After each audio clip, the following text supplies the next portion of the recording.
Marcus Aurelius is a remarkable individual, both as a historical figure and as a human being. He held immense power for 19 years as the most powerful mortal of his time, but this position did not define him. Rather, his role as emperor was seen as a great responsibility and duty, one that he took on with great weight. Wherever one may live, he may live well. One may live in a court, and therefore, one may live well in it. Throughout history, you don't meet many people whose point of view was that you can be happy even in a palace. Marcus Aurelius did not inherit the throne. It was bestowed upon him by Hadrian after the death of his adopted son. Having grown up in close proximity to an emperor, it is no wonder that he received a top-notch education. While he had a strong interest in various fields of study, it was Greek philosophy that captured his attention the most. The Roman Empire's incredible achievements can be attributed to their exceptional ability to adapt. They were quick to adopt and even enhance anything that proved useful to them. Raised in a society where the Romans had embraced and elevated Greek culture and philosophy, Marcus Aurelius was deeply devoted to Stoic ideals and ethics. In simple terms, Stoic philosophy categorizes all of existence into two groups: the things that humans can influence, like their own actions, and the things that are beyond their control, like the weather. The crux of Stoicism is to remain calm regardless of which set of circumstances one is faced with. If it is something outside of one's control, there is no use in worrying about it.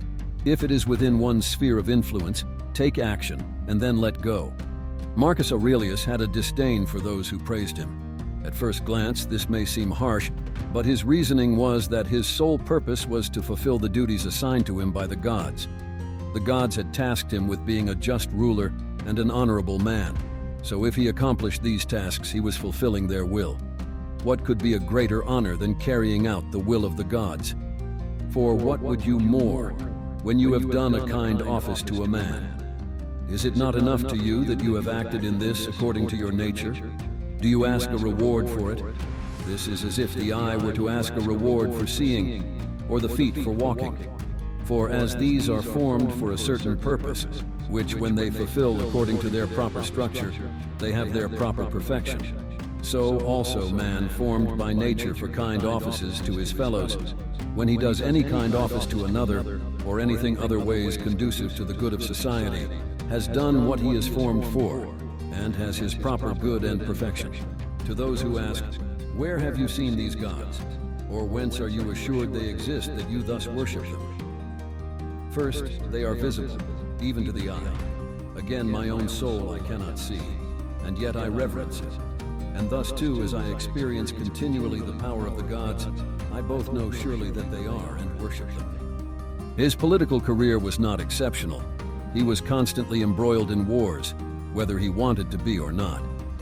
It is crucial to recognize that he was fighting battles on two fronts, against opposing soldiers and against his inner demons. Aurelius, against his own desires, was forced into a state of war. As the emperor, he believed it was his duty to protect his people from threats like the Sarmatians burning their borders. He spent countless hours in military camps, though he personally detested the idea. This is beautifully portrayed in the film Gladiator. For Aurelius, the root of this issue lies in the fact that he saw himself as living according to the laws of nature. In nature, war is seen as normal, an essential part of the food chain where animals consume each other for survival. But when humans wage war against each other, it can never be considered natural because we, as thinking beings, do not kill solely for survival, but often out of greed and power. To those looking in from the outside, the life of a Roman emperor may appear to be paradise on earth. Every desire and demand is fulfilled instantly with the snap of his fingers. If he wishes for every resident in a province to be executed tomorrow, it will be done without question.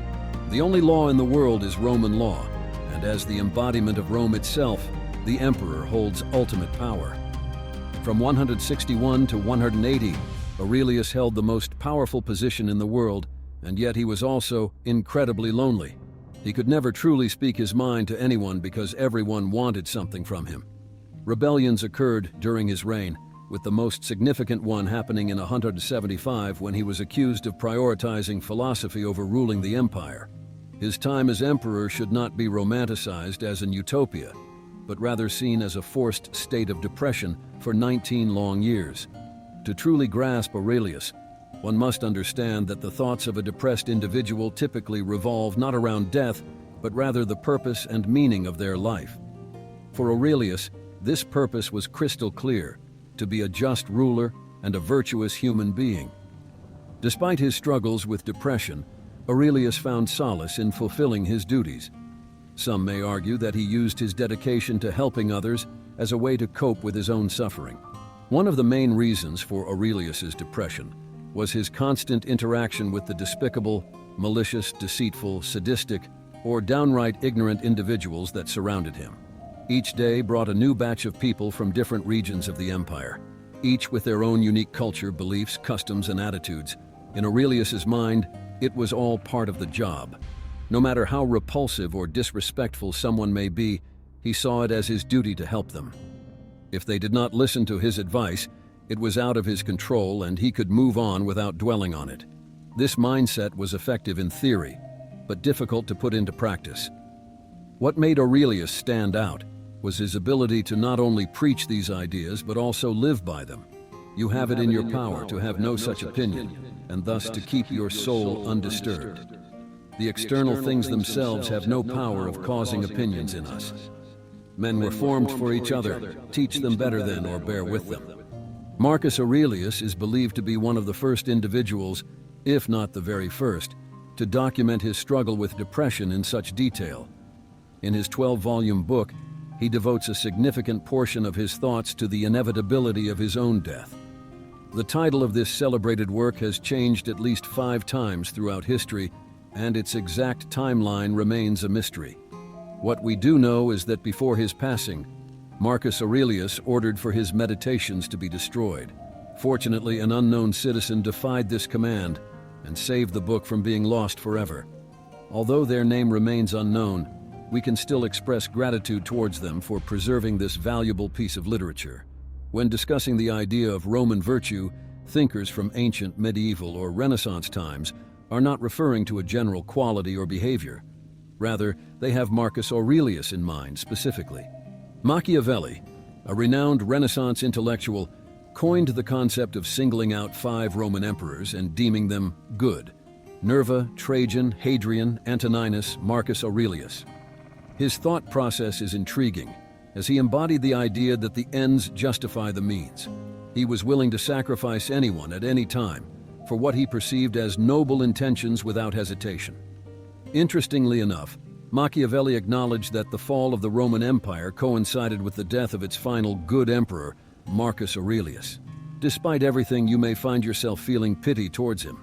But if that is the case, know that Marcus Aurelius would be the one to pity you instead. In this day and age, the majority of individuals cannot resist the urge to check their phones immediately upon waking up. We are consumed by our own desires from the moment we open our eyes.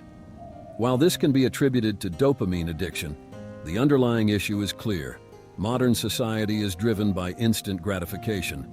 However, Marcus Aurelius lived his life with a different mindset. His only aim was to remain true to himself and his values. Despite his aversion to fame and recognition, it can be said that he fulfilled this purpose flawlessly. He was a unique individual, one of a kind. There may never be another person like him.